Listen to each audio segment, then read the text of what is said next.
Hi everyone, so we've got this VW T5.1 into the workshop. It's originally come in because the stereo stopped working. It's had a very old Kenwood stereo, but it's time to go ahead and update.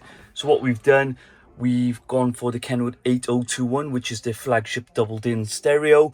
Beauties of this stereo, you've got physical buttons, you've got a better display, you've got a lot more different functions which the budget stereos don't have.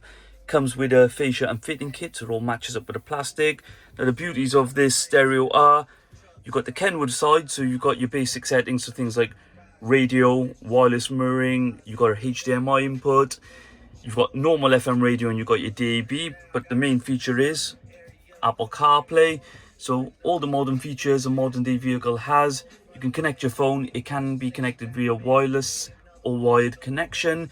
Now on this particular one, you've got your maps there, you've got your music there. Also as well, you've got your general basics app, so any notifications will come up on the screen. Also as well, you've got an enhanced audio feature, so sounds a lot better overall. Looks great, looks original, and as an added bonus, we've retained the factory reversing camera.